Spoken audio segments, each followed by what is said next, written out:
ಕಲ್ಮಶ ತುಂಬಿರುವಂತ ಸಮಾಜದಲ್ಲಿ ಬದಲಾವಣೆ ಅಂತ ಬಡ್ಕೋತಿದ್ರಿ, ಲಿಟ್ರಲಿ ಬಡ್ಕೋತಿದ್ರಿ. ಶಬಾಷ್, ಓಪನಿಂಗ್ ಸೂಪರ್. ನೀವು ಚುನಾವಣೆಗೆ ಸ್ಪರ್ಧೆ ಕೂಡ ಮಾಡೋದಿಲ್ಲ ಅಂತಿದ್ದೀರಿ. ನೀವು ಸೂಚಿಸುವಂತ ವ್ಯಕ್ತಿಯನ್ನ ನಾವು ಹೇಗ್ ನಂಬೋದು, ಯಾವ ಆಧಾರದ ಮೇಲೆ ನಂಬೋದು ಅಂತ. ಒಂದು ನಿಮಿಷ, ನೀವು ಯಾವ ಪಕ್ಷದವರು ಫಸ್ಟ್ ಹೇಳಿ. ಕಾಂಗ್ರೆಸ್. ಯಾರೆತ್ತ ಮಕ್ಕಳಪ್ಪ ನೀವೆಲ್ಲ? ನೀವು ಏನಕ್ಕೆ ಇಲ್ಲಿದ್ದೀರಾ ಫಸ್ಟ್ ಆಫ್ ಆಲ್? ನನ್ನ ಈಗಾಗಲೇ ಹೇಳಿದ್ರಲ್ಲ.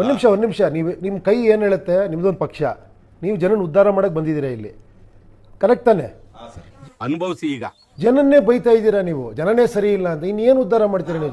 ನಾನು ಜನ ಅಲ್ವಾ ಸರ್? ನನ್ನನ್ನು ನಾನು ಬೈಕೋತಿದ್ದೀನಿ. ನೀವು ಸರಿ ಮಾಡ್ಕೊಳ್ಳಿ ಅಷ್ಟೇ. ನೀವು ಕ್ವಶನ್ ಕೇಳಬಾರ್ದು. ನೀವು ಆವಾಗಲೇ ಹೇಳ್ದೆ, ನನ್ನ ಮಾತು ಕೇಳಿದ್ರ ನಿಮ್ಮನ್ನು ನೀವು ಸರಿ ಮಾಡ್ಕೊಳ್ಳಿ ಅಷ್ಟೇ. ಮುಗಿದೈತಲ್ಲಿ.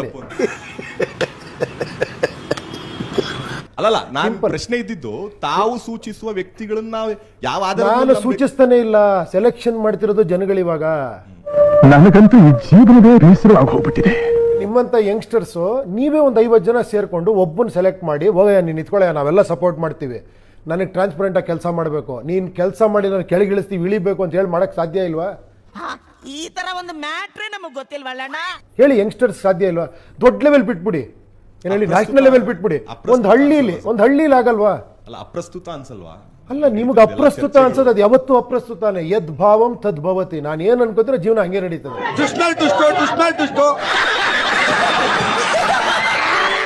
ಬದಲಾವಣೆ ಆಸೆ ನಮಗೂ ಇದೆ, ಬಟ್ ಯಾಕೋ ಆಸೆ ಇದ್ದಿದ್ರೆ ನಂತರ ಟ್ರೈ ಮಾಡ್ತಿದ್ರಿ. ನಿಮ್ಗೆ ಆಸೆನೇ ಬತ್ ಹೋಗಿದೆ ಯಂಗ್ಸ್ಟರ್ಸ್ಗೆ, ಅದು ಬಹಳ ಭಯ ಆಗೋದು. ನನಗಂತೂ ಈ ಜೀವನವೇ ಬೇಸರ ಆಗೋಗ್ಬಿಟ್ಟಿದೆ.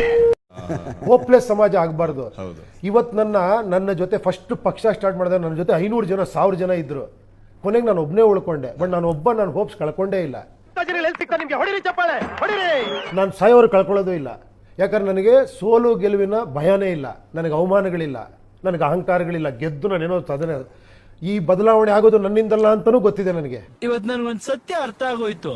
ನಮ್ಮ ಮನೆ ಬರ ಬೇಕಾ ಬಿಟ್ಟಿ ಬರ್ದಿರೋ ಬ್ರಹ್ಮ ಬಂದ್ರು ಬದಲಾಯಿಸಕ್ಕಾಗಲ್ಲ. ಗೆದ್ದ ನಂತರ ಅವ್ರು ಪೂರ್ತಿ ಮಾತು ಮುಗಿಸ್ಲಿ. ನೋಡಕ್ಕಾಗ್ದೆ, ನಗಕ್ಕಾಗ್ದೆ, ಅಳಕ್ಕಾಗ್ದೆ, ಬಾಳಕ್ಕಾಗ್ದೆ, ಸಾಯಕ್ಕಾಗ್ದೆ, ಮರಿಯಕ್ಕಾಗ್ದೆ, ನನ್ ಬಾಳ್ಗಷ್ಟು ಬೆಂಕಿ ಹಾಕ. ಅಲ್ಲ, ಈ ಬದಲಾವಣೆ ನನ್ನಿಂದ ಆಗಲ್ಲ ಅಂತ ನನಗೆ ಗೊತ್ತಿಲ್ಲ. ನನಗೆ ಆ ಮೂರ್ಖತನೂ ಇಲ್ಲ. ನಾನು ಬಂದು ಈ ಜನನೆಲ್ಲ ಬದಲಾಯಿಸ್ಬಿಡ್ತೀನಿ, ದೇಶ ಬದಲಾಯಿಸ್ಬಿಡ್ತೀನಿ, ಮೂರ್ಖತನ ನನಗಿಲ್ಲ. ನನ್ನ ದೇಶ, ಇವರೆಲ್ಲ ನನ್ನ ಜನ ಅಂತ ಹಾರಾಡ್ತಿದ್ಯಲ್ಲ, ಈಗ ಸರಿಯಾಗಿ ನೋಡಿದ್ಯಾ? ಕರ್ತವ್ಯ ನನ್ಗನ್ಸಿರೋ ಸತ್ಯ ಹೇಳ್ತಾ ಹೋಗ್ತೀನಿ ಅಷ್ಟೇ, ನನ್ನ ಸ್ಯಾಟಿಸ್ಫ್ಯಾಕ್ಷನ್ಗೋಸ್ಕರ. ನಂದು ದೇಶ ಇದು, ನಂದೊಂದು ಕರ್ತವ್ಯ ಇದೆ, ನನ್ನ ಕರ್ತವ್ಯ ನಾನು ಮಾಡ್ತೀನಿ ಅಷ್ಟೇ. ಬಟ್ ಎಂಡ್ ರಿಸಲ್ಟ್ ಒಂದು ಏನೋ ಇರುತ್ತೆ, ಕಲ್ಪನೆ ಇರುತ್ತಲ್ಲ ಸರ್. ನಿಮ್ಗೆ ಯಾಕೆ ಬೇಕದು? ಹೋಗಲ್ಲ. ಎಂಡ್ ರಿಸಲ್ಟ್ ಅಲ್ಲ, ಇದು ಬಿಗಿನಿಂಗ್ ರಿಸಲ್ಟ್ ಬಗ್ಗೆ ನಾನು ಮಾತಾಡ್ತಿರೋದು. ಬದುಕು ಚೆನ್ನಾಗಿರ್ಬೇಕು, ಸಾವಿನ ಬಗ್ಗೆ ಯೋಚನೆ ಮಾಡ್ತೀವಿ ನಾವು. ಸತ್ರ ಮೇಲೆ ಒಂದು ಸ್ಟ್ಯಾಚ್ಯೂ ಆಗಬೇಕು ಅಂತ ಯೋಚನೆ ಮಾಡ್ತೀವಿ, ಬದುಕು ಚೆನ್ನಾಗಿರ್ಬೇಕು ಅಂತ ಯಾರು ಯೋಚನೆ ಮಾಡಲ್ಲ. ನಾನು ಇವತ್ತು ಏನ್ ಮಾಡ್ಕೊತೀನಿ ಅಂತ ನನಗೆ ಗೊತ್ತಿಲ್ಲ. ಫೈನಲಿ ಎಲೆಕ್ಷನ್ ಗೆಲ್ಲಬೇಕು ಉಪೇಂದ್ರ ಅವರೇ. ಸರಿ, ಜನ ಗೆಲ್ಬೇಕು. ನನಗೆ ನಾಯಕರು ಗೆದ್ದು ಸಾಕಾಗೋಗ್ಬಿಟ್ಟಿದೆ ಇಲ್ಲಿ. ಅವ್ರು ಗೆಲ್ತಾನೆ ಇದ್ದಾರೆ. ತೇಜಸ್ವಿ ಲೋಕ ಹೈ ಹಮಾರೆ ಪಾಸ್. ಜನ ಯಾವಾಗ ಸರ್ ಗೆಲ್ಲೋದು? ಮತದಾರರು ಗೆಲ್ಬೇಕು ಇಲ್ಲಿ. ಮತದಾರರು ಗೆಲ್ಲೋದು ಅಂದ್ರೆ ಅವರ ಆಯ್ಕೆಯ ಪ್ರತಿನಿಧಿ ವಿಧಾನಸೌಧಕ್ಕೆ ಬರಬೇಕು. ಅಲ್ಲ, ಕರೆಕ್ಟ್. ಅವ್ರು ನೀನ್ ಹೋಗಯ್ಯ ಅನ್ಬೇಕು, ನೀನ್ ಸರಿ ಇಲ್ಲ ಅಂದ್ರೆ ಕೆಳಗಿಳಿಯ ಅನ್ಬೇಕು, ರೈಟ್ ಟು ರಿಜೆಕ್ಟ್ ಬರಬೇಕು. ಈ ಸಂಭ್ರಮಕ್ಕೆಲ್ಲ ಎಷ್ಟು ವರ್ಷ ಆಗುತ್ತೆ ರಾಜಾ? ಅಲ್ವಾ? ರೈಟ್ ಟು ರೀಕಾಲ್ ಬರಬೇಕು, ಕಾನ್ಸ್ಟಿಟ್ಯೂಷನ್ ಬದಲಾವಣೆಗಳಾಗಬೇಕು. ಅದಾಗಬೇಕು ಅಂದ್ರೆ SOP ಇರಬೇಕು ಪ್ರತಿನಿಧಿಗೆ. ಕರೆಕ್ಟ್. ನಾನು ಎಲೆಕ್ಟ್ ಮಾಡ್ಬಿಟ್ಟು ನನಗೊಂದು ಮಾರ್ಗಸೂಚನೆ ಇಲ್ಲ ಅಂದ್ರೆ ನಾನು ಹೆಂಗ್ ಬೇಕಾದ್ರೆ ಕೆಲಸ ಮಾಡ್ತೀನಿ. ನಾನು ನೀವು ಹೆಂಗ್ ವಾಪಸ್ ಕರಿತೀರಾ? ಯಾರು ಮಾಡಕ್ ಸಾಧ್ಯ ಆಗಲ್ಲ. ನಾವಿಲ್ಲಿ ಸ್ಟ್ಯಾಂಡರ್ಡ್ ಆಪರೇಟಿಂಗ್ ಪ್ರೊಸೀಜರ್ ಅಂತ ಮಾಡಿದೀವಿ. ಇದೇ ತರ ಕೆಲಸ ಮಾಡ್ಬೇಕು. ನೀನು ಮಾಡಿಲ್ಲ ಅಂದ್ರೆ ನಿನ್ನ ರೈಟ್ ಟು ರೀಕಾಲ್ ಮಾಡೋ ಇದು ಕೊಡಬೇಕು. 6 ಮಂತ್ಸ್ಗೆ 1 ಇಯರ್ಗೆ ಒಂದ್ಸತಿ ಸಣ್ಣ ಪುಟ್ಟ ಪೋಲಿಂಗ್ ಆಗಬೇಕು. ಆಗ್ಬೋದಲ್ಲ ಸರ್? ನಾವು ಕೋಟ್ಯಾಂತರ ರೂಪಾಯಿ ಮೊಬೈಲಲ್ಲಿ ಟ್ರಾನ್ಸ್ಫರ್ ಮಾಡ್ತೀವಿ, ಒಂದು ವೋಟ್ ಹಾಕಕ್ಕಾಗಲ್ವಾ? ಎಲ್ಲವೂ ಸಾಧ್ಯ ಇದೆ ಟೆಕ್ನಾಲಜಿಲಿ. ಬ್ಲಾಕ್ ಚೈನ್ ಟೆಕ್ನಾಲಜಿ ಬಂದಿದೆ, ಆರ್ಟಿಫಿಷಿಯಲ್ ಇಂಟೆಲಿಜೆನ್ಸ್ ಬಂದಿದೆ.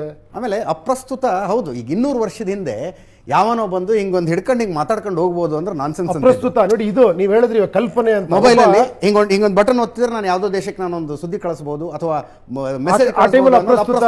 ಅದು ಕಲ್ಪನೆ. ನೀವು ಬರೀ ಕಲ್ಪನೆ ಮಾಡ್ಕೊಂತಿದ್ದೀರಿ ಅಂತ ಒಬ್ಬ ಕಂಡು ಹಿಡಿದು ಮಾತಾಡ್ದ, ಆಮೇಲೆ ಎಲ್ಲ ಸೂಪರ್ ಅಂತ. ಕಲ್ಪನೆ ಬಹಳ ಮುಖ್ಯ. ಆಮೇಲೆ ಅವ್ನು ಹುಡುಕ್ತಾನೆ ಅದನ್ನ. ವೈರ್ಲೆಸ್ ಫೋನ್ ಬೇಕು ಅಂತ ಒಂದು ಕಲ್ಪನೆ ಅದು. ಅವಾಗ ಅವ್ನಿಗೇನು ಗೊತ್ತಿರಲ್ಲ, ಕಲ್ಪನೆ ಮಾಡ್ಕೊಂಡ. ಈ ಗಾಳಿಲಿ ನಾನು ಅಕ್ಕಿ ತರ ಹಾರಬೇಕು ಅಂತ ಕಲ್ಪನೆ ಮಾಡ್ಕೊಂಡ, ಆಮೇಲೆ ವಿಮಾನ ಕಂಡಿಡ್ದ ಅವನು. ಕಲ್ಪನೆ ಇಲ್ಲದೆ ಯಾವುದು ಮಾಡಕ್ ಸಾಧ್ಯ ಇಲ್ಲ. ನಾನು ಮೈಸೂರು ತಲುಪಬೇಕು ಅನ್ನೋ ಆಸೆ ಇರಬೇಕು, ಆಮೇಲೆ ರೋಡ್ ಹುಡುಕ್ತೀನಿ ನಾನು ಹೆಂಗೆ ಹೋಗೋದು ಅಂತ. ನನಗೆ ಮೈಸೂರು ಹೋಗೋಕೆ ಗೊತ್ತಿಲ್ಲ, ಸುಮ್ಮನೆ ಕೂತ್ಕೊಂಡು ಸರ್ ಏನು ಗೊತ್ತಾಗ್ತಿಲ್ಲ ಸರ್.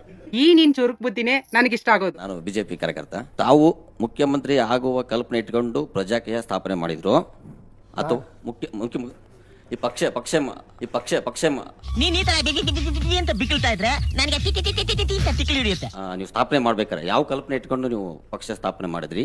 ಮುಖ್ಯಮಂತ್ರಿ ಆಗೋ ಆಸೆ ಇದೆಯಾ ಅಂತ ಒಂದ್ ನಿಮಿಷ ಪ್ರಶ್ನೆ ಯಾಕಂದ್ರೆ ನೀವು ಕಲ್ಪನೆ ಮಾಡ್ಕೊಂಡು ನಾನು ಮುಖ್ಯಮಂತ್ರಿ ಆಗ್ಬೇಕು ಅಂತಾನೆ ಕಲ್ಪನೆ ಇರುತ್ತೆ. ಈಗ ನಿಮ್ಮ ಪಕ್ಷದಿಂದ ಒಟ್ಟಾರೆ 120 ಕ್ಷೇತ್ರಗಳಲ್ಲಿ ಹೇಳಿ, ಇಲ್ಲೇ ಆನ್ಸರ್ ಮಾಡ್ಬಿಡ್ತೀನಿ. ಒಂದ್ ನಿಮಿಷ ನಾನು ಅಲ್ಲ, ಇಲ್ಲೇ ನಿಮ್ ಕ್ವಶನ್ ಇಲ್ಲೇ ಆನ್ಸರ್ ಇದೆ. ಪ್ರಶ್ನೆ ಕಂಪ್ಲೀಟ್ ಮಾಡ್ತೀನಿ. ಓಕೆ. ನೋವಿದೆ ನನಗಿಷ್ಟು ಪ್ರಶ್ನೆ ಮಾಡ್ತಾ ಇದ್ದಾನಲ್ಲ, ಆಕ್ರೋಶ ಇದೆ.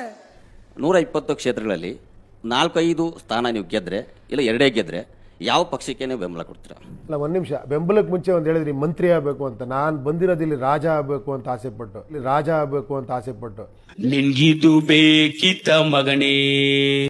ನಾನು ರಾಜ ಅಂತ ಗೊತ್ತಿದ್ದು, ಪ್ರಜಾಪ್ರಭುತ್ವ ನಾನು ಪ್ರಜೆಯಾಗಿದ್ರು ರಾಜನಾಗಿ ಬದುಕಬೇಕು ಅನ್ನೋ ಆಸೆ ಪಡ್ತೀನಿ.